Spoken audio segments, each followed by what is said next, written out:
So the COVID-19 pandemic has turned the world upside down. Has it also turned your life upside down? Yes.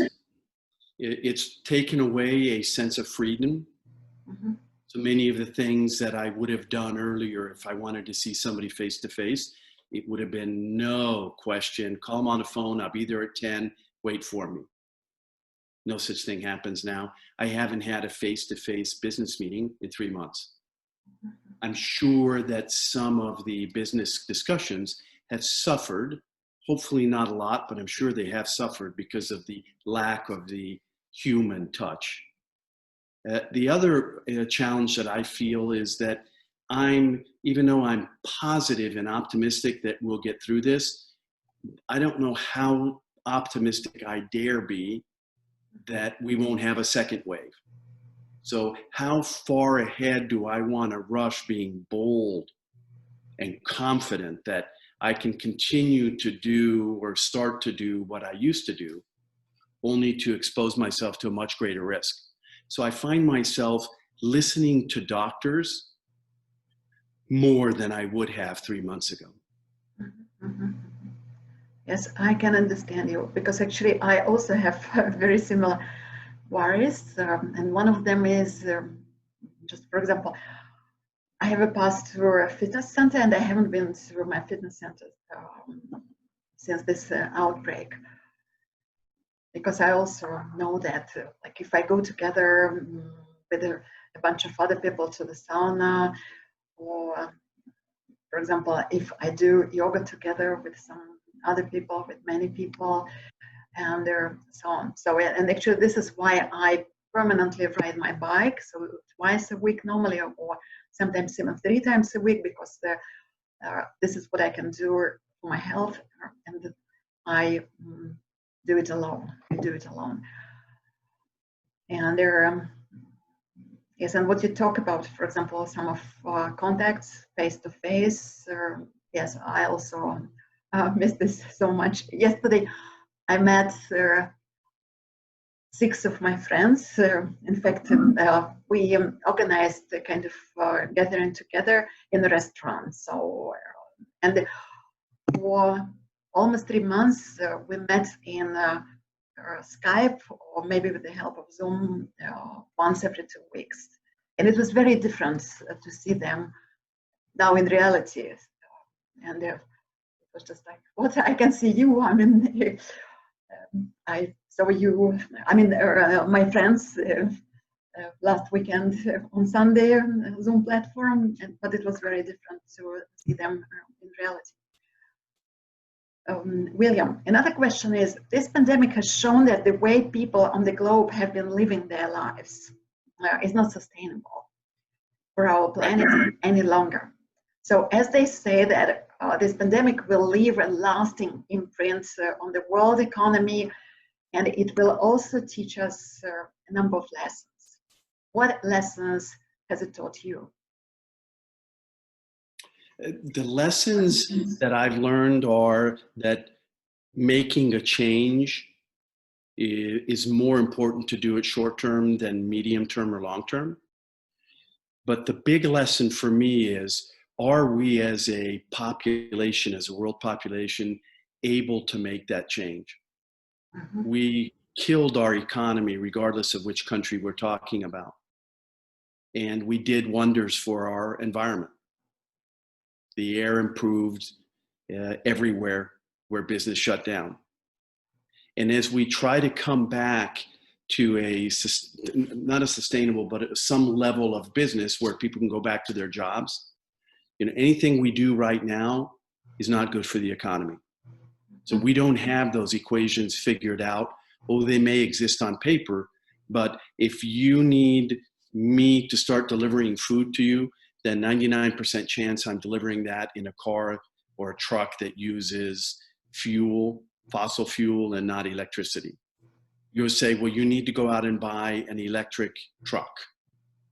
And I'm saying, great, but how? I just went through three months of complete business shutdown. I have no money. I need to restart my business, which means the only thing I have or I can afford is old technology. And we don't have this figured out, because everybody I saw who's returning to work, going back to work, is using the same mode of transportation for the most part. In fact, we both live here in Budapest, and the number of cars on the road have increased as people have shied away from public transportation. Is that better for the environment? No. Is it better for me short term so I don't catch COVID? Yep. So how do I balance these two? How do I fit them into the same equation? At what point do people stop looking at their personal risk and look at the global risk? How do you compare those two risks? How do you compare a COVID risk with a global warming risk? I don't know. As an economist, I was never taught and don't really have a good feel for how, maybe theoretically in a textbook somebody knows, but it's certainly not happening on a day-to-day life. And we see it today, 2020, June 22nd.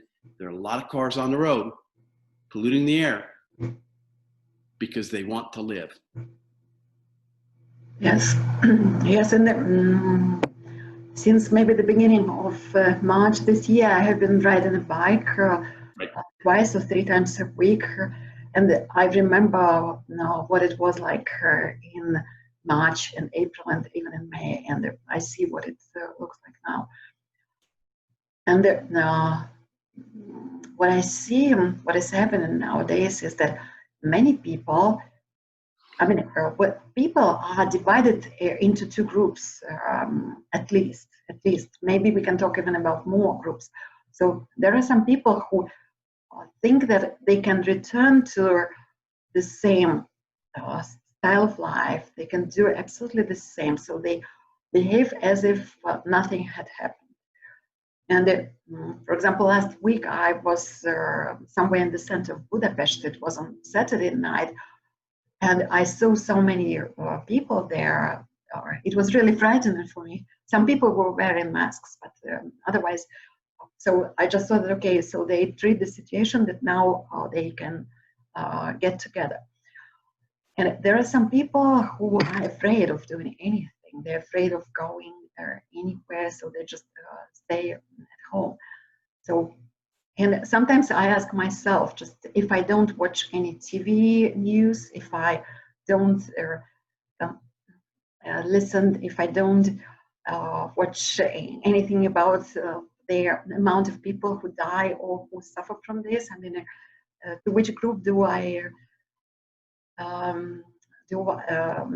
belong? And what should people who are really, who feel that they're responsible not only for their own life, but for the lives of people who are next to them, and not only for them, but for the lives of the globe, of the country where they live, of the city where they live. So what can be done? One area where I find that we're lacking is that it's not obvious to everybody what the rules are. Specifically, I went to a grocery store yesterday, and there were three kinds of people waiting to pay at the cash register. You had people who had their masks on correctly, so covering their mouth and their nose. You had people who only covered their mouth. You had people who wore no mask at all. And you had nobody. So all three cannot be the right approach. So if we're expecting and it's mandatory for somebody to wear a mask, then we need to enforce those rules, because many people feel like they are above the rules. Airlines are very strict. It seems like they're very strict about ensuring that they have a mask and they have to wear it. So first is we need to be real clear what we expect, and then we need to point out to people, the way you're wearing that mask is not acceptable. Because I'm looking around in a grocery store, and if I'm trying to figure out what the right behavior to follow is, I don't have one obvious role model. And if I don't have one, I'm going to choose the easiest one. And the easiest one is not to put the mask on at all, which can expose somebody who is not me. Maybe I'm somebody who's already carrying it, but asymptomatic. I'll be able to get through it, no problem. But whoever I infect isn't so lucky. So the one area I would expect a little more muscle from, and nobody likes that, right? I understand being the person in the grocery store and the shopping mall who has to go over and tell people that that's not acceptable. I mean, I know what little kids do is if you say you need to do this, they'll do it for as long as you see them. And then the moment you turn your back, the mask comes off, or just to prove to you how strong they are, they'll take it off their nose. Yes, and we know the proverb that rules were made to be broken. Right. So from this point of view, many people just do not follow these rules. No, and there's no consequence. So we're all in that grocery store, and a person goes in, does their shopping, and leaves. They were seen by employees. They were seen by security people. Nobody says anything. So in effect, we have told them that this is okay. Mm-hmm. William, a few days after this quarantine situation started in Hungary, or lockdown started in Hungary, similar to many other people, I was also shocked, but it lasted maybe for a couple of days, not longer. And I decided to create my own rules. So my own rules, because it's very hard to live without rules. And just like it was obvious that we need some new rules. And I know that some of my friends, they also created their new rules. For example, some of my friends, they didn't do any shopping for themselves, so they rather paid some people. So I decided that this is what I will not do. I did some shopping myself. Okay. And there were a couple of other things. So I decided that I'm going to wash my hands. I mean, I always wash my hands. So for me, it was not different from the previous time. I decided that I'm going to ride a bike, doing a number of other things, no fitness center and so on.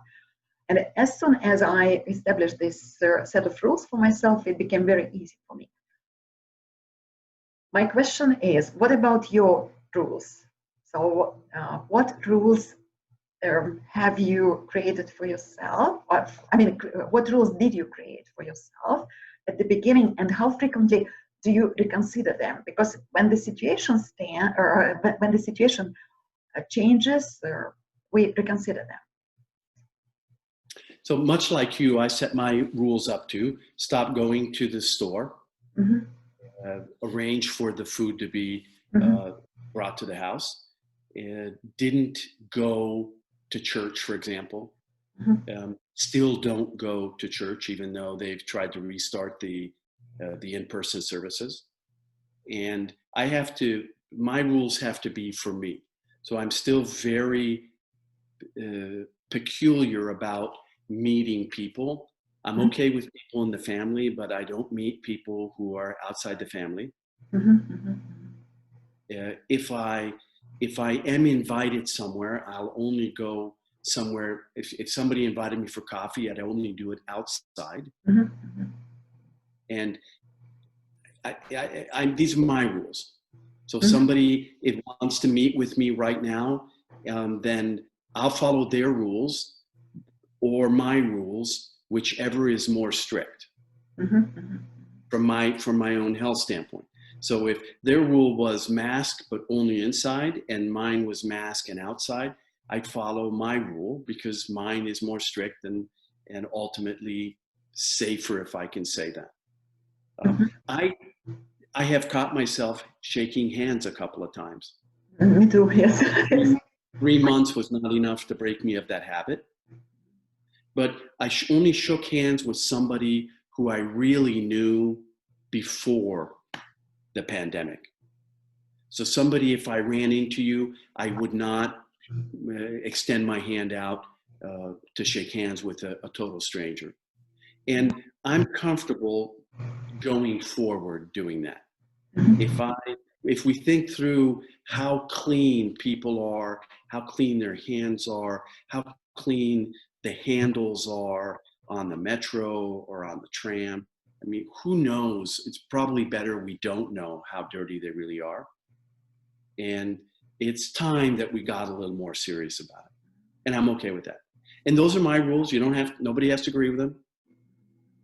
Eventually we'll start to accept each other's rules and say, well, that's the price of meeting Anna. You have to wear a hazmat suit and pay for your own coffee. And okay, so if I want to meet with Anna, but what I do believe is important is that we're consistent about it. And consistency, because like consistency, but sometimes there is a problem. Circumstances change cases or alter cases. So for example, when do you reconsider them, or when will you reconsider them? Give me an example, like shaking hands or meeting someone, or just when can you decide that, for example, now you can do it? So who should tell you that now, now like the coronavirus pandemic is over and you can do everything? Who will you believe? What I sense is it's going to be a little bit like when the mobile telephones first showed up. So it was much cheaper to make a phone call on a public phone. Mm-hmm. And when I first got a mobile phone, that I said, okay, I'll only use a mobile phone if there isn't a pay phone, a public phone, within 75 meters. Mm-hmm. Then that number got smaller and smaller to the point where I would pull the phone out automatically, and without realizing it flipped, and then I would never use a public phone because it's dirty and sticky and who knows who used it. And I think here what's going to happen is we won't even realize it. There'll probably be some friends, closer friends, that will, without us expecting it, just reach out and hug us. And that's going to feel real strange to push them away. And so you're going to hug them and nothing will happen. And I'm expecting that this will break down our resistance. And for somebody we're not in a good relationship with, it'll be easy to say no. But for those people that we would normally hug, we're going to say yes. I'm going to say yes.